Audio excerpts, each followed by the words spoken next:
is there now, who is working there.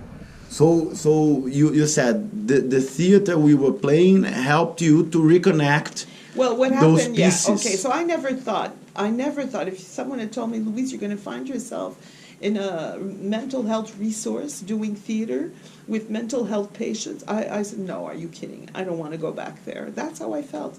But the time I was away, I learned other things. And by the time I entered here, I felt critically. good. I felt good, and in fact, I realized that I missed it. I love these patients. I loved what they taught me. Yeah, they're beautiful people. Yeah. They're And beautiful I miss human them. beings. Yes, and I miss profound them. human beings. I miss them. I like being with them. Yes. I like them. And they, you know, and what I like also about the theater we do is that we're all actors. There's no difference. Yes. You know, I have my story and my suffering, you know, and they have theirs, and we, you know, They're all everyone has their together. own story, and we're all together, Yeah. and we're all trying to do the best we can with our lives, you Yes. know, and that's all, you know, and that's the way I like things. To And what did you learn with Dionysius in the first? Well, Dionysius and the whole the Bacchae. family. Né? Well, that my first experience was really about just letting go and playing and being, just allowing myself to be the ritual. I like the ritual. I like the songs, and that we would dance in a circle. And I like the words of the songs, you know, like L'autre est déjà là.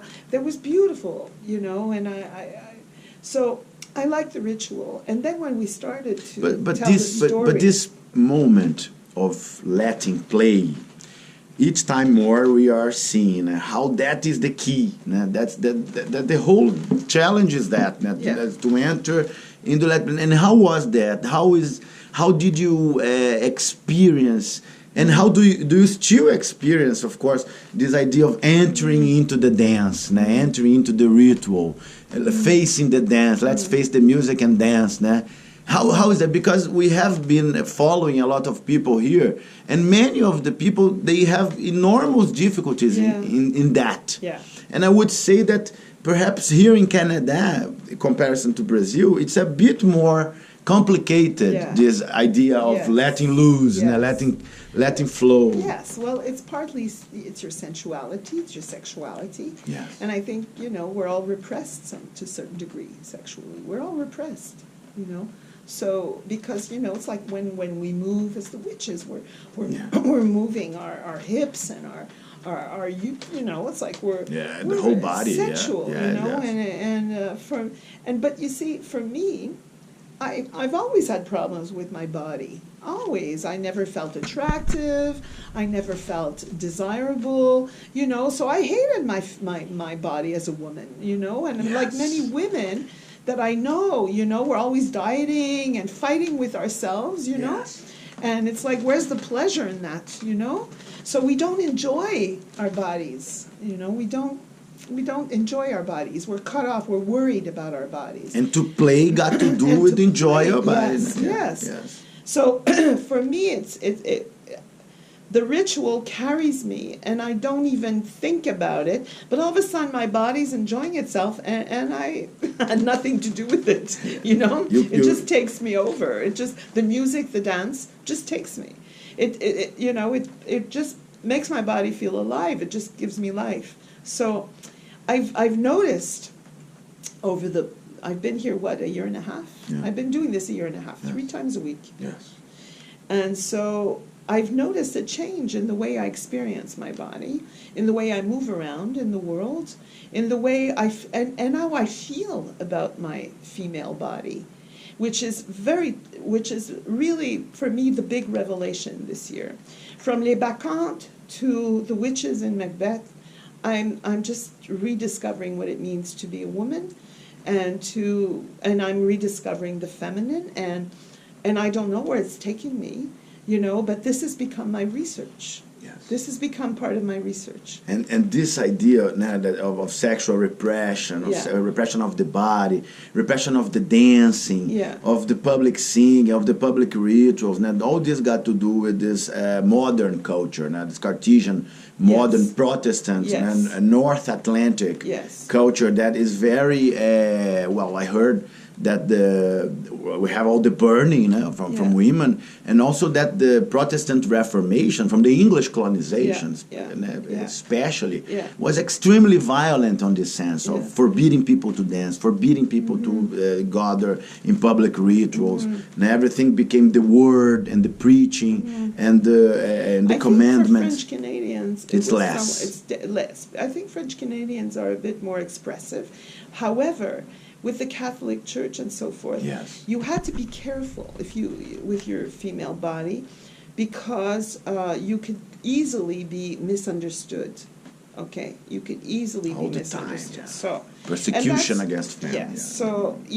It's like either you're a whore or you're going to get married and give your husband children. I mean, that's the kind of culture, and and I think my mother's generation. My mother was very angry with the church because she saw her mother have 13 children, and she saw the priest come and yell at her if she didn't have a kid one year, and he would accuse her of refusing herself to her husband. It's very harassment. And the church here in Quebec was very powerful and political too, because it was understood that it was good to in a North American Anglophone context. You need to procreate to keep the French alive, So that was the colonizatory struggle, isn't it? Yeah. So my mother was very angry with the church, and she only had 3 children, and when she decided to have birth control, it was illegal. It wasn't even legal, and she went to see a Jewish doctor and got birth control.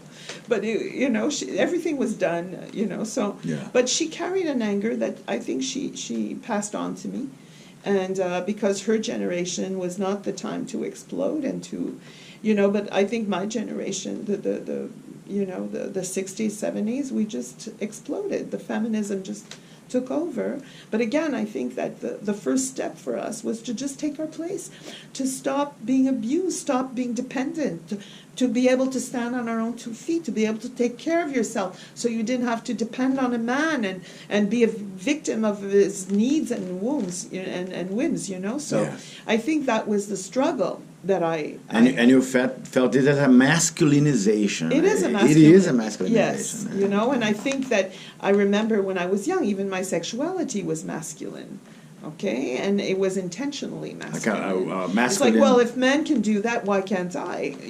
I mean, that was the intention. I'm not sure I enjoyed it anymore. It's like it wasn't really experienced. Okay, and I think that in order to free yourself from feeling like a slave of some sort, to free yourself from being living in submission or dependency, there was a sacrifice, and the sacrifice was to put away or repress your feminine side. The sexe moi. The sexe moi, the feminine in like me. Lady Macbeth. Yeah, and I think I rejected motherhood. I rejected the feminine I knew at that time, or the feminine that my mother was stuck with. Yes. And I didn't want to. I want to be free more than anything. Free and independent more than anything in the world, and that's, I think, was my mother's dream for herself. Yes. So that she could not actualize, but that she passed on. So, and I saw that. I've in Sens et Projet de Vie, many women of my age or my generation have gone through the same thing. And I remember once that we realized that all our mothers were angry, and that wasn't personal. They had good reasons to be angry, So it was again a generational cultural thing. And then you engaged in the performative writing that opened those gates and those. Contents started to emerge and stuff, and then when we started playing, that materialized. And I guess what the playing did for me, it was like, okay, it's time to get out of my head. Let's stop thinking for a while and let things happen. Okay, let things happen. Okay, and that was for me the great learning, was to allow myself to be surprised by things and not be in control of things. And that's hard. It's still hard for me to do. Sometimes I question, what have I done? Why am I doing this? I should be doing it this way. And I'm, trying to do the right thing again, and it's all, so it's hard to free myself from that, and to really allow myself to discover what I feel, what I actually, what my body carries as well. But what helps me to do that are the characters that we play. Because that's where I enter a place that's no longer, it's me, it's Cat, it's Lady Macbeth, it's Les Bacchantes, it's Dionysus.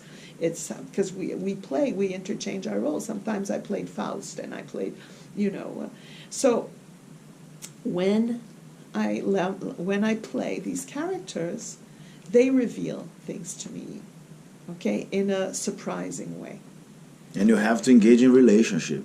Yeah, with the other with characters. The unknown. The unknown. The character, initially he is unknown. We don't know what's right. going to come. So there's a relationship with the character, there's a relationship with the other actors, with the other characters that the actors are playing, and all that just mingles. Louise, this is a very powerful thing, and it's very big. Because as you were saying, I'm remembering here Amir Haddad in Brazil. When he starts talking about the playing and the method for acting and the way to act. And then I think about, and Amir speaks that a lot because he came from commercial theater. He was a prize director in Brazil and all that. So usually commercial theater, not the theater, the hegemonic theater that we are experiencing in our life, it's a very masculine theater in the sense that you don't have ritual, you don't have drum, you don't have circles, you have the word like a preaching, like a Protestant preaching. And so in this thing you experience in your body and experience in our history, it's happening in the whole of the culture. And we are all too masculine, too rational and too conscious. Now, the other day I went to see the play in the Concordia, and it was very rational and very masculine, the way to build the enacting, the way to